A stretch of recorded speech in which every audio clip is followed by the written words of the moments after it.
Welcome back to Everyday Reddit Stories. Tonight's No Sleep story is called, If You're Armed and at the Glenmont Metro, Please Shoot Me. Take a deep breath and let's begin.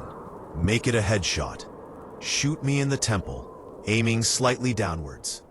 I need the bullet to travel the shortest possible distance through my brain before it hits my hippocampus. If I'm lucky, the sensation of the gunshot ripping through my skull will only last a few decades. As awful as this sounds, you'll be doing me an enormous favor. Death by a headshot, as soon as possible, is vastly better than the alternative. My ordeal started over 10,000 years ago at 10:15 this morning. I earn extra money by participating in drug trials. I'm a so-called healthy subject who takes experimental drugs to help assess side effects. Once, it was a kidney drug. A few times, it's been something for blood pressure or cholesterol. This morning, they told me the drug I took was a psychoactive substance intended to accelerate brain function. None of the drugs I had tested so far have ever done anything for me in the recreational sense. In other words, none of the drugs I've tested have given me a killer buzz or mellowed me out or anything. Maybe I've always ended up the placebo group, but nothing I've tested had affected me at all. Today's drug was different. This shit worked. They gave me a pill at 10:15 and told me to hang out in the waiting room until they called me back for some tests. Only about 30 minutes, the research assistant told me. I flopped onto the waiting room couch and read a few articles from a copy of Psychology Today that was sitting on the coffee table. They hadn't called me back when I finished the Psychology Today, so I picked up a US News and read it cover to cover. Then I read an old Scientific American. What was taking them so damn long? I sluggishly turned my head to look at the wall clock. It was only 10:23 a.m. I had read all 3 magazines in 8 minutes. I remember thinking this was going to be a long day. I was right. The waiting room had a little bookshelf with some used hardcovers on it. When I stood up to walk to the bookshelf, it felt like my legs barely worked. It's not that they were weak. They were just slow. It took a full minute just to stand up off the couch, and another minute to take 2 steps to the bookcase. I scanned the old books on the shelf and picked out a copy of Moby Dick. My arms had the same problems as my legs. Just reaching 1 foot in front of me to grab the book took a long time. I actually got bored just waiting for my hand to reach the spine of the book.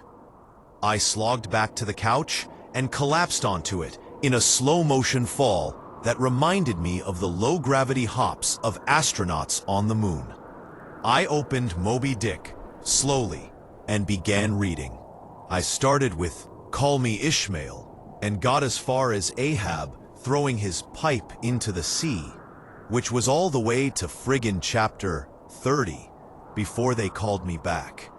"How are you feeling?" the research assistant asked me. "I feel slow," I said. "Actually, it's the other way around. Everything seems slow because you're so fast." "But my legs, my arms, they're moving in slow motion." "Your body seems like it's moving slowly because your brain is fast. Your brain is running 10 or 20 times faster than normal. You are thinking and perceiving reality at an accelerated pace. But your body is still constrained by the laws of biomechanics. Frankly, you're moving much faster than a normal person." She pantomimed a jogging motion. "But your brain is running so much faster right now that even your fast walk seems very slow to you." I thought about my slow-motion flop onto the waiting room couch. Even if my muscles had slowed down, my body would still react to gravity the same way. But in the waiting room, I even fell in slow motion. Slow muscles couldn't explain why gravity seemed weaker. My brain was going at warp 10. That's how I managed to read 3 magazines and the first 30 chapters of Moby Dick in 15 minutes. They ran a series of tests on me. The physical tests were fun. They made me juggle 3 balls, then 4, then 6. I had no problem keeping 6 balls in the air because they seemed to be moving so slowly. It was boring, frankly, waiting for each ball to move through its arc so I could catch it with my slow-motion hands and toss it back into the air. They threw Cheerios in the air and I caught them with chopsticks. They dropped a handful of coins and I counted the total value before they hit the ground. The cognitive tests were less fun, but very illuminating. Finish a 50-word word search, 3 seconds. Solve an intricate maze drawn onto a poster-sized paper, 2 seconds. View a slideshow projected at 10 images per second and answer detailed questions about what I saw. 95% correct. They told me I measured over 250 on the Knopf scale. Apparently, that's deep into the superhuman range of thinking speeds. Then they sent me home. It'll wear off in a few hours, they said, which will seem like days to you. Try to use the residual effects to get some work done. Catch up on work emails while you're still in high-speed mode. The ride home was horrible. It was only 3 metro stops, and in real-world time, it only took about 35 minutes. But in my drug-accelerated hypertime, it felt like days. Days. Just walking out of the medical research suite to the elevator seemed like it took an hour. I sprinted out of the office, willing my legs to push me faster. But the laws of biomechanics held me prisoner. As accelerated as my brain was, I couldn't do anything to make my legs work faster. The huge disconnect between my body and mind made it extremely difficult to judge how and when to slow down, turn, or rotate my body. I had basically turned into giant, slow-motion spaz. I misjudged my speed and rammed into the wall by the elevator button at a pretty good speed. Even though I could see the wall coming at me, I couldn't make my finger outstretched to hit the elevator button, move away fast enough, and I jammed it against the wall, hard. The pain was intense. If my brain had been running at regular speed, it probably only would have hurt for 30 seconds or so. But in my accelerated state, the intense pain seemed to last for half an hour. 45 minutes maybe. The elevator ride was horrible. It felt like I spent 4 or 5 hours just descending 7 floors, with nothing to look at but the interior of the elevator car. I sprinted to the metro station. I have to admit, this part was almost fun. Even though my body moved at what seemed to me super slow speed, I could still carefully choose how and where to place my feet, swing my arms, and turn my torso. It only took a block or two to getting used to having a brain that ran 24 times faster than my body. Then I basically sprint danced the rest of the way, twisting and juking between people on the sidewalk and dodging moving cars with inches, aka minutes, of clearance. I spent an hour, in my time frame, descending into the subway and running to the platform. Endless tedium waiting the 6 minutes for the Red Line train to arrive. Although there was more to look at on the metro platform than inside the elevator, it was still intensely boring. I should have stolen that copy of Moby Dick. The Red Line train roared into the station in slow motion. The normally high-pitched squeal of its brakes was frequency shifted by my high-speed mind to a long, low tone, like a monotone tuba solo. It wasn't just the squealing subway train that was 3 octaves lower than normal. All sound was slowed to the point of near inaudibility. Voices were gone, shifted below the threshold frequency of my hearing. I did manage to hear a screaming baby on my subway car. Her shrieks slowed to sound like whale songs. Sharp sounds like car horns and trucks bouncing over potholes were low, muddied roars like distant thunder. Back at the research offices, I could still hear and communicate with the research staff. But now verbal communication with anyone would be impossible.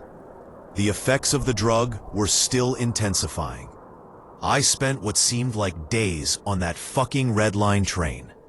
Days, listening to the wail song of the screaming baby and the tuba solo of the brakes. Where ordinary voices were frequency shifted out of my audio range, smells didn't seem to be affected.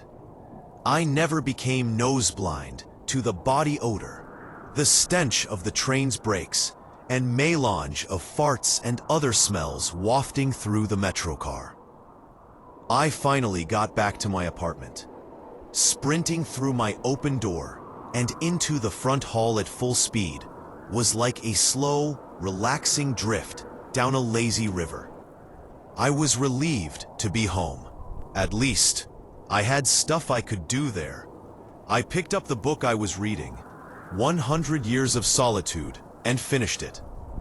Despite turning the pages so quickly that I tore many of them, it seemed like most of the time I spent finishing the book was spent on page turning and not actually reading. 3 minutes had passed since I got home. I tried surfing the internet. My God, it takes a long time for computers to boot these days, but it was too frustratingly slow.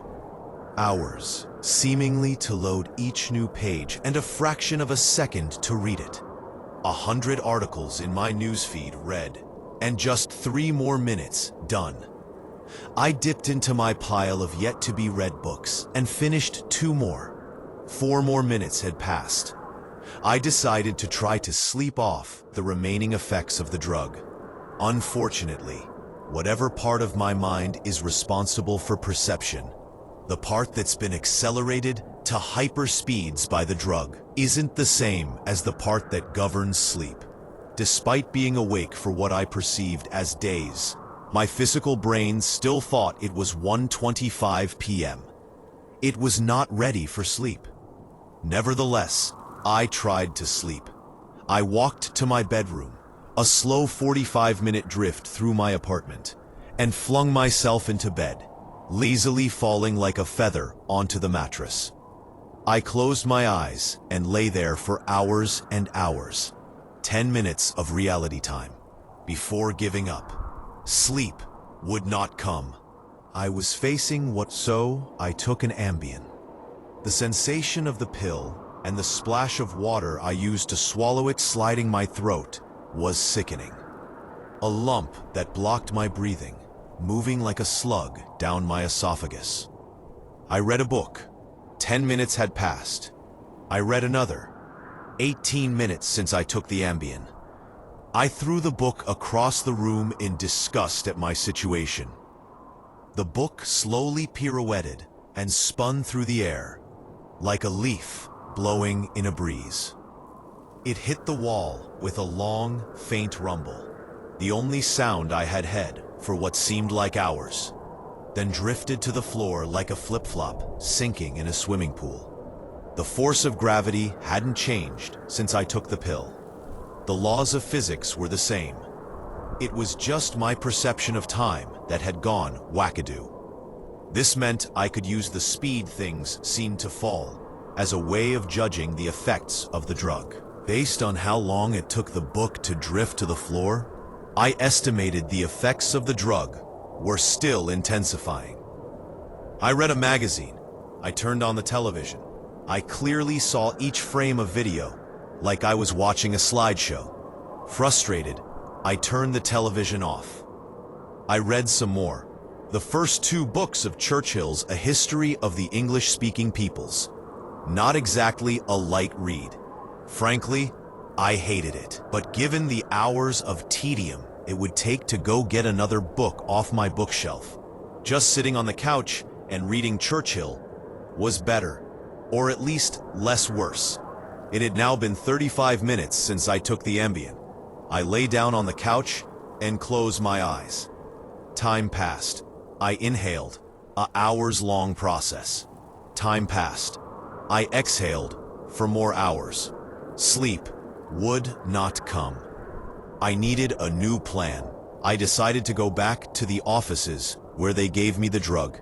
Maybe they would have something that could counteract its effects, or at least something to knock me out until it wore off. I exited my apartment as fast as possible, taking hours in my time frame to do so. I didn't even bother locking the door. It would have taken too long. Down the stairs. It's faster than the elevator if you run. Through the lobby, out the front door, and onto the street. These few things felt like a long day at the office. Sprinting down the street, dancing and weaving between pedestrians with what must have looked to them superhuman dexterity. Down the first flight of stairs at the Metro. Across the landing, another hour. Then on to the second flight of stairs. That's when the Ambien hit me. The Ambien didn't make me sleepy, not at all. Instead, it must have had a severe cross-reaction with the experimental drug I took this morning. I was bounding down the second flight of stairs, moving in slow motion, but still making perceptible progress. Then, wham! Everything stopped. The dull roar of the street and metro noise ceased, replaced by the most perfect silence I've ever experienced. My downwards motion seemed to completely freeze. Before the Ambien kicked in, my perception of time was maybe a few hundred times slower than real time. After the Ambien took effect, time moved thousands of times slower. Every second seemed like days to me. Even just moving my eyes to focus on a new point was like an impossibly slow scroll across my visual field.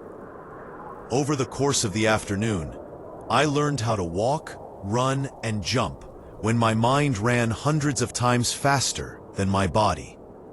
But with another 4 or 5 orders of magnitude of slowdown caused by the Ambien, body control was almost impossible. I fell on the stairs. Even though I was all but frozen in mid-step, controlling my muscles was impossible. I commanded my foot forwards for hours, then backwards for hours more when it seemed like I would miss the next step. Hours attempting to adjust the angle of my ankle, then readjusting when it felt wrong.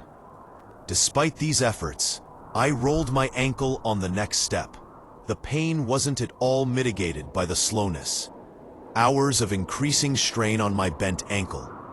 The nerve signals that send pain into the brain must work differently than the nerves in my ear. Sonic energy was spread out over time, diluted until it was imperceptible. Pain flowed into my brain undiluted by the change in my perception of time.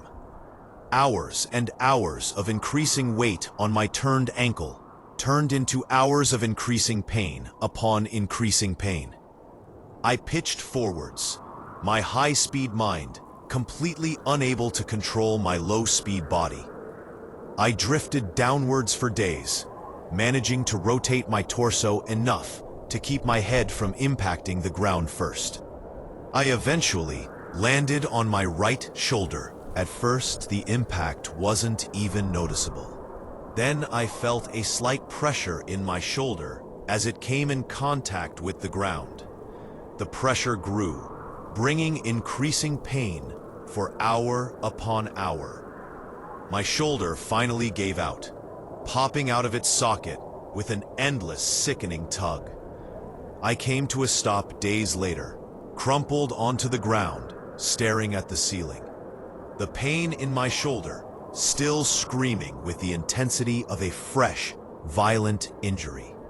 I had plenty of time to think during that fall. If every second seemed like days to me, then each minute of real-world time would be like years. Even if the drug cleared out of my system in the next 2 or 3 hours, this nightmare would seem to last centuries. By the time I hit the ground, I had a plan. I would somehow get to the platform and throw myself in front of a train. I twisted onto my hands and knees. Days of my dislocated shoulder, crying for relief. I misjudged my rotation and rolled onto my back. I tried again, collapsing onto my face as I tried to figure out how to control a body that moved slower than grass grew. Weeks of effort were finally rewarded with success. I stabilized on my hands and knees. If just getting on all fours was this difficult, I figured that walking or running was completely out of the question. So I crawled. I crawled through the metro tunnel. The dumb looks on the faces in the crowd lingered on me for weeks. I crawled under the turnstile and onto the escalator. The escalator spilled the rush hour crowd onto the platform at the same speed a glacier spills ice into the sea. I looked out over the crowded platform during my interminable downward ride. The train status sign said the next train wouldn't arrive for 20 minutes. 20 minutes was like a year to me. I'd have to spend a year on the metro platform, waiting to die. I crawled off the escalator, enduring days of stupid expressions on the commuters' faces. I crawled a few feet to a concrete bench and curled up next to it, trying to find a position to lessen the pain in my shoulder. Then my problem with time got worse. Impossibly worse. The massive slowdown on the stairs was just the beginning of the interaction between the experimental drug and the Ambien. It fully hit me while I was curled up by the bench. I blinked. Years of darkness followed. Sound was already gone, and with my blink, sight was gone as well. All that existed was the pain from my fall.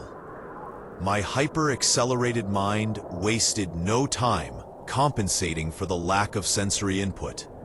Voices spoke to me.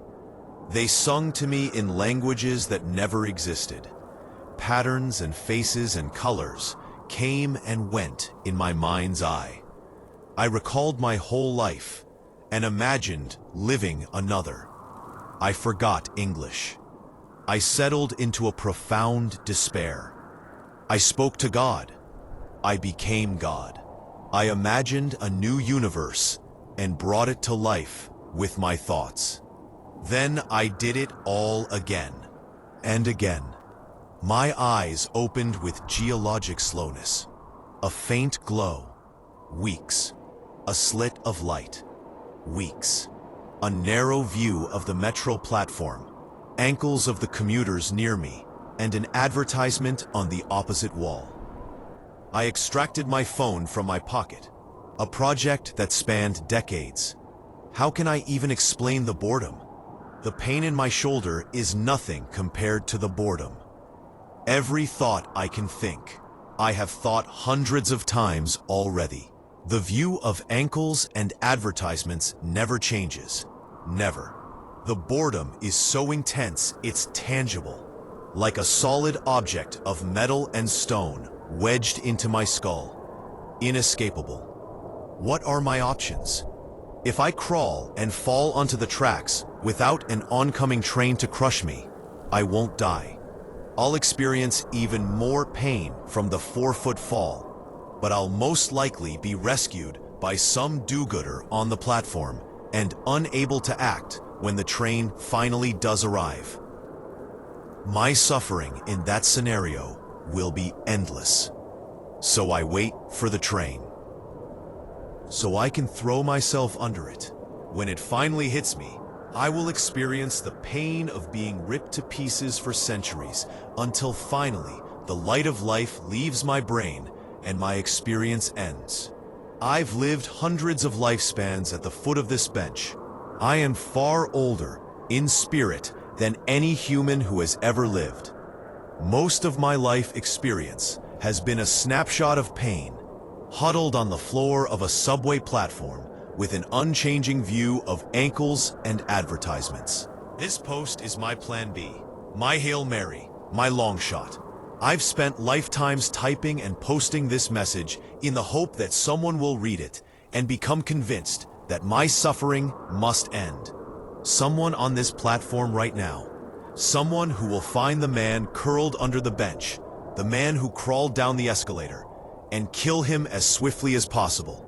A bullet to the temple. If you're armed and at the Glenmont Metro, please shoot me.